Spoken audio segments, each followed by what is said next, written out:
Hi there BookTube, this is Emma from Emma's Bookish Lifestyle, and this is a part 2 book haul. This is library books. So it's a horrible grey, rainy, dreary day here when I'm filming, so I do apologise. I have put light on. I hope that means that you can see everything. I have a pile of books, as I'm sure you can see, lurking on the corner there, and these are the books that I've currently picked up when I've been in my library. But before I start, I want to highlight libraries and just say how fantastic they are. My local library in Buntingford, where I live, is phenomenal. There are a wonderful group of people that run it there. They are always happy to help, always welcome. They have a lovely area upstairs where they actually now have events that they're hosting, and I've been very fortunate enough to be accepted into the team as a event coordinator or event assistant. And we have authors and readings and children's play groups. There's a children's book club called Chatterbox, which is imminently due to start, and it's just a wonderful place to be.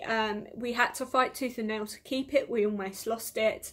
We're constantly fighting tooth and nail to keep it, but it's a beautiful place to be, and it's a great facility available to local people, and I'm very fortunate to be able to volunteer there. So I just want to give a quick shout out to my library and to say I love you guys, you're brilliant, I love everything that you do, and these are some of the books that I have picked up. And one of the comments actually that I made the other day is I can't seem to go into my library, even in just to sort of pop in to say hello, without coming out with a book, and that is kind of the case at the moment. I haven't totted up exactly how many library books I've got.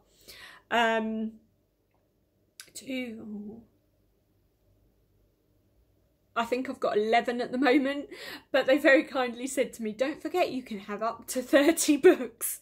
That made me chuckle. Up to 30 books. Don't tell me things like that. I've got a book stash on libraries, on library shelves. I've got a book stash of normal books. I've got my Kindle books. I've got my NetGalley books. I have to share the love. And I'm actually moving some things back from my parents because my house sale fell through, and due to my medical condition I wasn't able to proceed with the sale, and that is absolutely fine. But obviously I'm now moving my stash back into the house, and I am a little trepidatious as to where they're all going to go, but we will see. But it does also mean that hopefully I won't have to video in front of my kitchen cupboards anymore. I can video in front of my bookshelves. So the first book that I got out is actually a sequel to The Tattooist of Auschwitz by Heather Morris. This was a true biography, I believe. I actually really did enjoy it. It was heartbreaking. He did actually do the tattoos in Auschwitz, and the gentleman's name was called Silka. This is a hot pick in my library at the moment on a 1 week only loan. I'm hoping to get to it quite quickly. I picked it up yesterday, and it is very interesting. This one I don't know a great deal about, so I'm just going to read the synopsis for you, but this is a follow-on. So if you haven't read The Tattooist of Auschwitz, I highly recommend it if that is your kind of book. It's a World War II story. As I say, it is based on fact, on an actual gentleman's life. He met his wife while he was in the concentration camp at Auschwitz-Birkenau, and this now follows on his story. He went in 1942 when he was 16, and after the liberation he was actually charged as a collaborator by the Russians, and this follows his story now in a completely different form of prison camp. This is the brutal prison camps in Siberia, and the prison camp he was then sent to was called Vorkuta. It's inside the Arctic Circle, and obviously, as most gulags and things that we are aware of are very, very brutal. He obviously is clearly innocent. He was not a collaborator with the Germans, far from it. If you've read The Tattooist of Auschwitz, you will fully understand that. But he finds himself imprisoned again, and this is to follow on his story of seeking freedom, and how love seems to be keeping this man going. I mean, it's extraordinary. Silke Klein is just an amazingly strong individual, and so I shall be looking forward to getting to Silka's Journey 2 very shortly. As I say, it's a hot pick, so I've got to try and finish it within a week. Good luck. The next book that I've got is also a hot pick on a 1 week loan at the moment, and this is Stephen King's The Institute, and this is a first for me. I haven't actually read Stephen King in quite some time. I have another one of his books on my shelves, which I picked up last year, that had a fox on the cover. I think it was called Sleeping Beauties. And I haven't read anything Stephen King since I was a teenager. And I think, obviously, The Stand and The Green Mile are two that particularly stand out to me. He also did one with dragons, which was more of a fantasy, which I loved and I read twice, and the name escapes me on every single turn. But this is The Institute. This is about a group of children that are being held prisoner, and they have a chain link fence around them, but they also have special powers, and I believe one can read minds. It says at the back here, the playground was surrounded by a chain link fence at least 10 feet high, and Luke saw cameras peering down at two of the corners. They were dusty as if they hadn't been cleaned in quite some time. Beyond the fence there was nothing but forest, mostly pines. Whatever the Institute was, it was in the middle of an old growth forest, which meant in the middle of nowhere. As for the playground itself, his first thought was that if there was ever a prison exercise yard for kids between the ages of 6 and 16, it would look exactly like this. The girl Iris saw them and waved. She double bounced on the trampoline. Shah, who you got there? And so this is about Luke Ellis, I believe, and he's got a special ability, and I believe there's also another young person called Avery Dixon who's going to come in with the ability to read minds. So this sounds quite interesting to me. Maybe it will re-entice me back into Stephen King. Maybe it's just compelling to me because it's about children and institutions, and we all know the kind of mindset that happens in regard to you know, being forced into a form of lifestyle. I've also read quite a few Margaret Atwood this year. I read Alias Grace, The Testaments, and I reread The Handmaid's Tale. And so I went to get something else from her back catalogue from my library. I do have some more at home that are due to come back here from my parents' house, so I will be stashing those at some point. But I picked up Margaret Atwood's Cat Eyes, or Cat's Eye, and I'm intrigued about this. It seems to be a story about a woman's childhood, and also I don't know if it's actually seen from the perspective of the cat, because actually on the back of the book it says, I have to sit on a window ledge by myself because they aren't speaking to me. It's something I said wrong, but I don't know what it is because they won't tell me. All of this is for my own good because they are my best friends and they want to help me improve. Now, I don't know if it is from the perspective of a cat. That would be a bit quirky. But Margaret Atwood is an exceptional writer. I have no qualms that I'm going to love this book, so I picked up that. I also read earlier in the year a first for me from Patrick Gale. It was, let me look in the book and find out which it was. Oh no, I haven't actually read anything from Patrick Gale. I tell a lie. This is why I picked it up. I do have A Place Called Winter on my Kindle.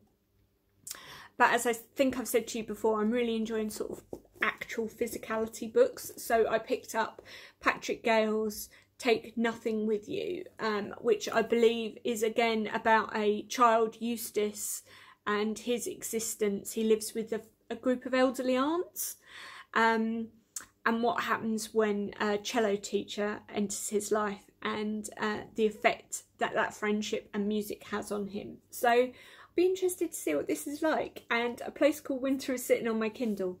Don't let me forget. Another author I've been trying to read for some time and I haven't got round to reading is Matt Haig, and I didn't want to start off with his non-fiction. I'm not in the headspace mentally at the moment for that, but I did want to read this. This was The Humans, and I believe this is about an alien and their viewpoint of the humans. I don't know if this alien is residing in a dog or whether a human is turned into a dog and therefore it's his perspective. But I've got a feeling it's from a dog's view, but it's a human in a dog's form. So I'm quite interested to see how I get on with this and whether I need to read any other Matt Haig books. If there's any others that you think are either a better place to start or you think might be a good follow-on to Matt Haig's type of writing, maybe a different writing style, maybe a different format. I'm not sure if this is YA or adult, then please let me know in the comments down below. I'd really appreciate it.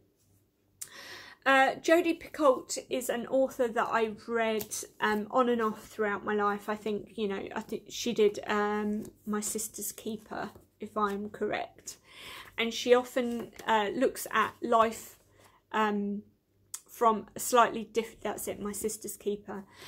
She looks at life with a slightly different perspective, and this is one of her latest ones, A Spark of Light.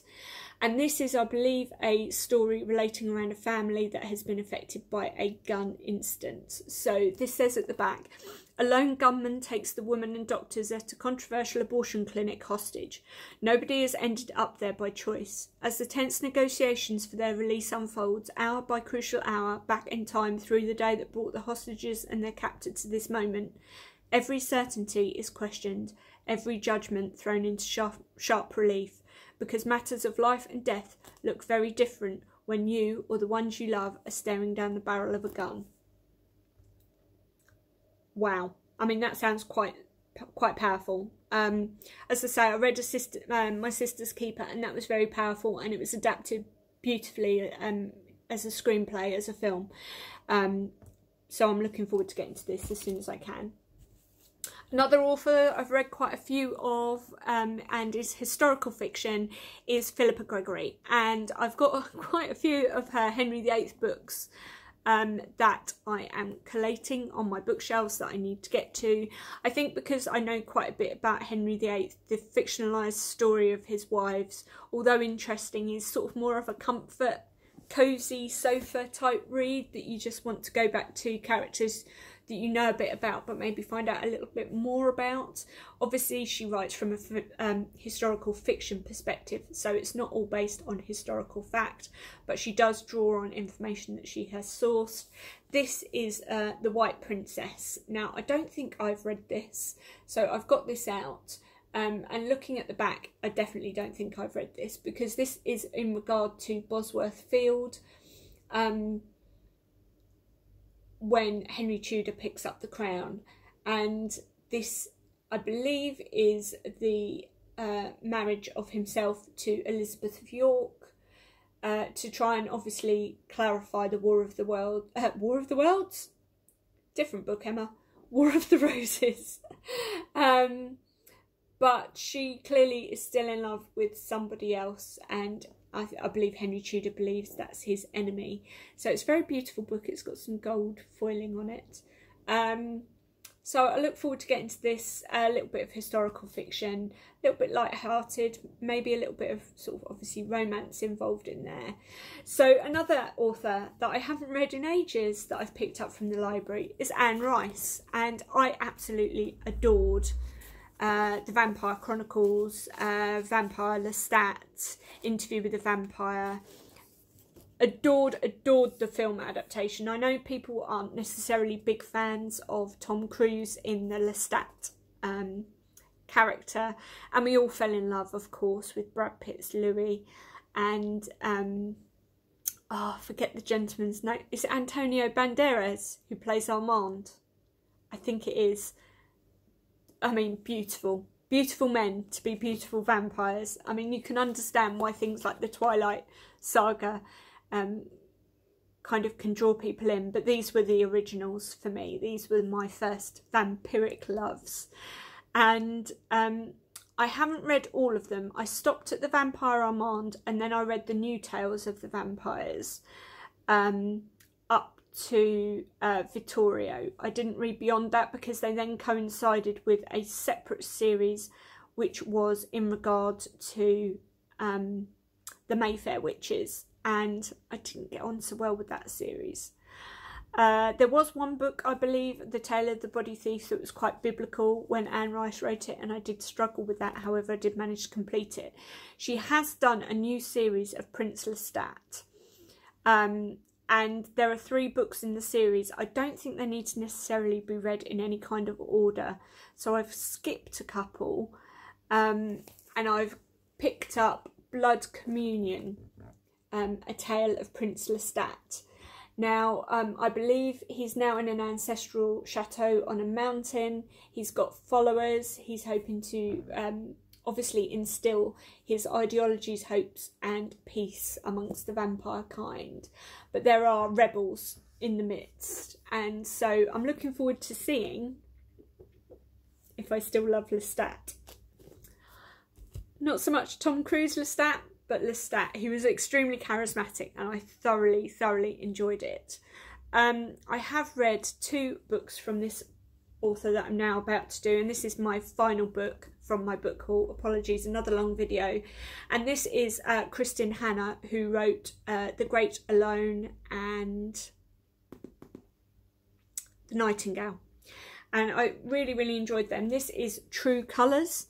This is about a group of 3 sisters, I believe, that are living on a ranch, and they live with their father. And this is about their interactions, and I believe there is an event that will occur, or a decision that is made by one of the sisters, which will change their whole dynamic, and they are then going to be having to choose their loyalties. They feel like they're pitted against each other. And then a crime occurs where they live that could tear the community apart. And it's actually, again, another one of these sort of family sagas with jealousy and betrayal and love, I'm sure, and forgiveness, and what it means to be a family. And I do love one of those, so I have picked that up as well.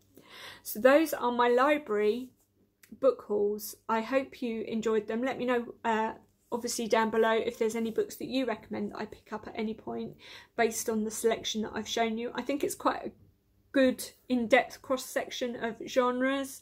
Obviously historical, horror, thriller, biography, sort of fiction, and yeah, I look forward to getting to them soon, and hopefully they'll appear on one of my wrap-ups shortly. So take care for now, BookTube. Bye.